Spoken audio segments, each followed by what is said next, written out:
نبی کریم صلی اللہ علیہ وآلہ وسلم کو اللہ پاک نے جو معجزات عطا فرمائے اس کے بارے میں بتائیں آپ. میں چاہوں گا کہ معجزات جو عطا فرمائے ہیں اور سب سے افضل معجزہ اس کے بارے میں ضرور ارشاد فرمائیے گا، اور وہ معجزات بھی کہ جو پہلے کسی اور نبی کو نہ ملے ہوں، اگر وہ بھی ارشاد فرمائے. انبیاء کرام علیہم السلام جتنے بھی گزرے ہیں، تمام انبیاء کرام علیہم السلام اللہ کی عطا سے مختلف خلاف عادت کام امت کو دکھاتے رہے ہیں، تاکہ وہ یہ سمجھ جائیں کہ یہ جو سامنے مقدس ہستی ہے یہ عام انسان نہیں ہے، یہ اللہ تبارک و تعالیٰ کی طرف سے بھیجے گئے پیغمبر ہیں. تو انبیاء کرام علیہم السلام کو جو معجزات عطا ہوئے، اللہ تبارک و تعالیٰ نے تاجدار کائنات میں ان تمام معجزات کو جمع فرما دیا ہے. واہ جی واہ، بے سبحان اللہ. شمار معجزات قرآن میں، بخاری میں، مسلم میں حضور علیہ الصلاۃ والسلام کے موجود ہیں، اور جو سب سے شاندار معجزہ جو اللہ تبارک و تعالیٰ نے اپنے حبیب کریم صلی اللہ علیہ وسلم کو عطا فرمایا وہ قرآن کی شکل میں اللہ تعالیٰ نے عطا فرمایا. یہ حضور علیہ الصلاۃ والسلام کا آج تک اور قیامت تک قائم رہنے والا معجزہ ہے. یہ وہ معجزہ ہے سبحان کہ اللہ. کفار کو یہ اللہ تعالیٰ نے چیلنج دیا تھا کہ تم اگر طاقت رکھتے ہو اپنے سارے مددگار بلا لو، سارے فصحاء بلا لو، عرب کے بڑے بڑے فصیح و بلیغ لوگ بلا لو، قرآن کی مثل ایک صورت لے کر آؤ. وہ سارے کفار بڑے بڑے فصحاء بلغاء کو ملا کر بھی ساری زندگی قرآن کی مثل ایک آیت لانے میں بھی کامیاب نہ ہو سکے. اور قرآن کا کیسی وجاہت تھی، کیسا جلال تھا کہ جب کفار وہاں سے گزرتے جہاں قرآن کی تلاوت ہو رہی ہوتی تو کانوں میں انگلیاں ڈال لیتے تھے کہ اسلام کی نفرت ہمارے دل میں عروج پر ہے، لیکن قرآن کا یہ پاور ہے کہ اگر 2 صفحے قرآن کے سن لیے تو یہ سخت نفرت اللہ تبارک و تعالی محبت میں تبدیل فرما سکتا ہے. حضرت عمر رضی اللہ تعالیٰ عنہ کا معاملہ دیکھیں نا، 6 سال اسلام کی مخالفت کی، اور جب مخالفت میں پیک پر پہنچے اور صرف 1.5-2 صفحے قرآن مجید کے سنے، اللہ تبارک و تعالیٰ نے قرآن کی اس جلالت کی وجہ سے عمر کی ساری اسلام مخالفت کو اسلام کی محبت میں تبدیل فرما دیا. اللہ اکبر، کیا کہنے. اور یہ قیامت تک کا معجزہ ہے کہ اللہ تبارک و تعالیٰ نے اس کی حفاظت کا ذمہ لیا ہے. آج بھی جو سائنس نئی نئی ڈسکوریز کرتی ہے اس کی آیت کہیں نہ کہیں ہمیں مل جاتی ہے جو اس سائنس کی ڈسکوری کی طرف اشارہ کر رہی ہو. یہ اللہ تبارک و تعالیٰ نے شاندار معجزہ عطا فرمایا.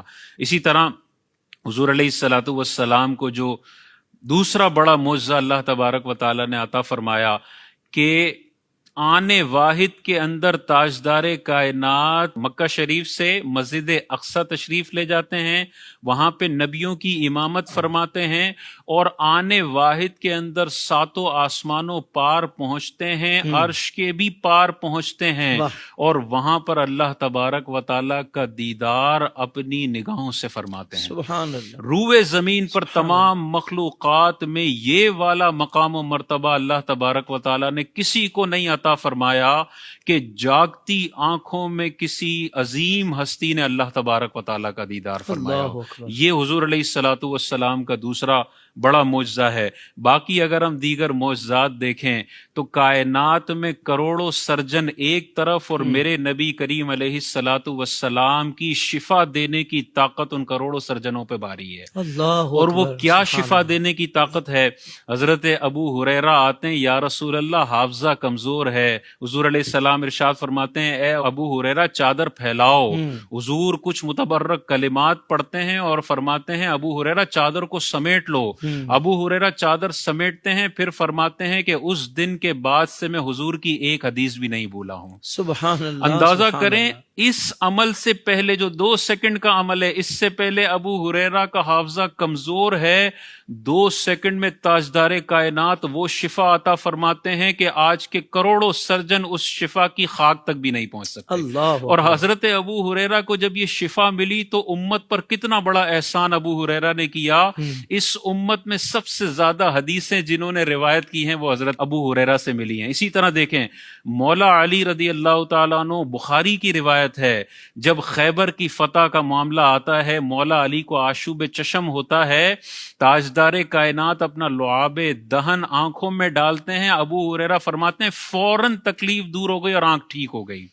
اور اس کے بعد آنکھوں کا پاور ایسا ہو گیا کہ مولا علی نے خیبر کا قلعہ اکھاڑ کر پھینک دیا. اللہ اکبر. دنیا کا بڑا سرجن ہونا ایک ہفتے سے پہلے آشوب چشم کی بیماری ختم نہیں کر سکتا. تاجدار کائنات نے 2 سیکنڈ میں اپنے لعاب مبارک سے حضرت علی کی بیماری کو شفا میں تبدیل فرما سبحان دیا. اللہ سبحان اسی طرح ایک صحابی کی پنڈلی ٹوٹ گئی، 2 ٹکڑے ہو گئی، انہوں نے کپڑے سے باندھا، حضور کی بارگاہ میں تشریف لے آئے. آج کہتے ہیں نا کہ نبی سے شفا مانگو گے تو تم مشرک ہو جاؤ گے.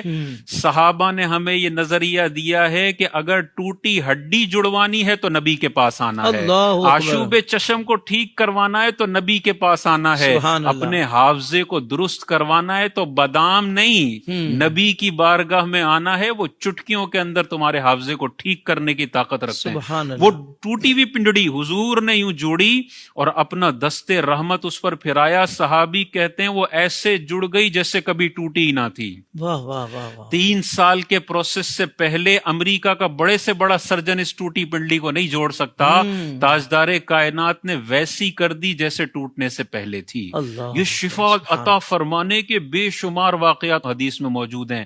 1 کٹورا دودھ کا ہوتا ہے اور 70 صحابہ کو پورا ہو جاتا ہے. پانی کی قلت ہوتی ہے، اللہ سے مانگ رہے ہوتے ہیں، دعا پوری نہیں ہوتی، حضور کے پاس آتے ہیں، حضور ایک پیالے میں اپنی انگلی مبارک کو رکھتے ہیں، 5 انگلیوں سے پانی جاری ہوتا ہے اور یہ وہ پانی ہے، علماء فرماتے ہیں کہ یہ آب زمزم سے زیادہ برکتوں والا پانی ہے. وہ پتھر سے نکلنے والا پانی ہے، یہ تاجدار کائنات کی انگلی مبارک سے نکلنے والا پانی ہے. اسی طرح بارش نہیں ہو رہی، صحابہ اللہ سے دعا کر رہے ہیں، بارش نہیں ہو رہی، ایسی قحط سالی ہو گئی ہے کہ جانور مر رہے ہیں.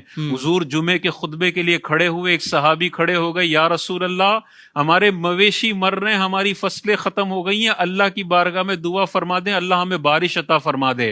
حضور علیہ السلام نے دعا فرمائی. صحابی فرماتے ہیں پہلے بارش نہیں ہو رہی تھی، آسمانوں پر بادلوں کا ایک ٹکڑا بھی نہیں تھا.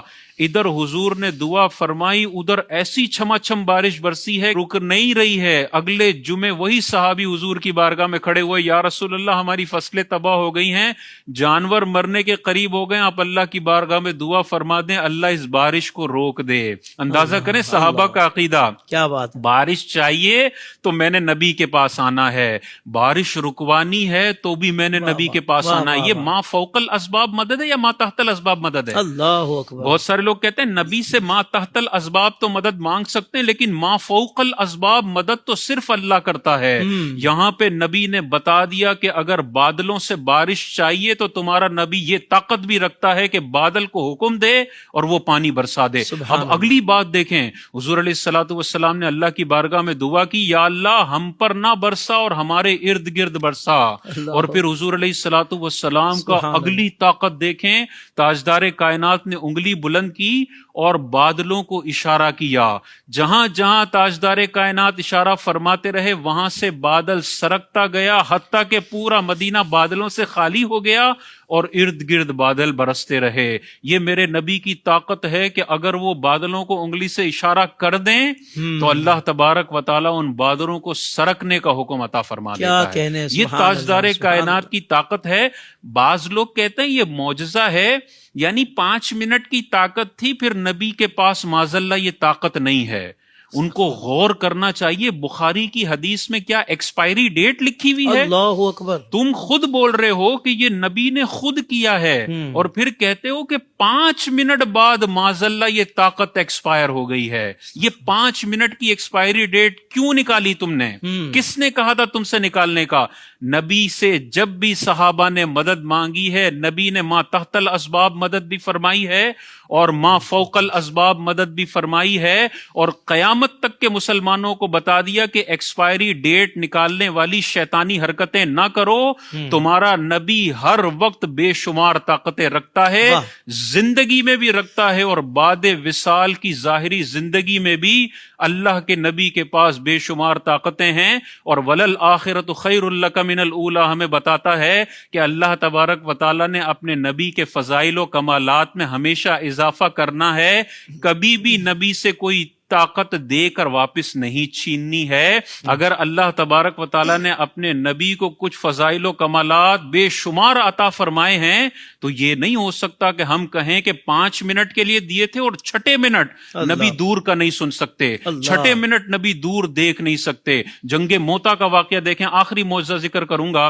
تاجدار کائنات کی طاقت دیکھیں, 1000 کلومیٹر سے زیادہ دور جنگ ہو رہی ہے, حضور مسجد نبوی میں اس جنگ کا لائیو ٹیلی کاسٹ کرتے ہیں کہ ابھی فلاں صحابی شہید ہو گئے, ابھی جعفر طیار شہید ہو گئے, اور اب اللہ کی تلواروں میں سے ایک تلوار نے جھنڈا اٹھا لیا ہے, خالد بن ولید نے جھنڈا اٹھا لیا ہے, اور اب خالد بن ولید کے ہاتھوں پر اللہ تبارک و تعالیٰ نے مسلمانوں کو فتح عطا فرما دی ہے.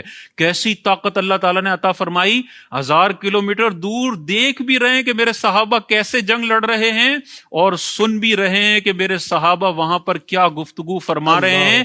اس حدیث میں کہیں ایکسپائری ڈیٹ نہیں لکھی ہوئی ہے. جو انچ ٹیپ لے کے ناپنے کی کوشش کرتے ہیں نا, وہ اپنے گریبانوں میں جھانکیں. اگر تمہارے اعمال اللہ تعالیٰ نے امت کے سامنے رکھ دیے نا, تو یہ جو لوگ تمہارے ہاتھ چوم رہے ہوتے ہیں وہ تمہارے منہ پر تھوکنے کے لیے بھی تیار نہیں ہوں گے. تم کہاں پر, تمہاری کیا مجال کے تاجدار کائنات کے حوالے سے انچ ٹیپ لے کر تم ان کے فضائل ناپنا شروع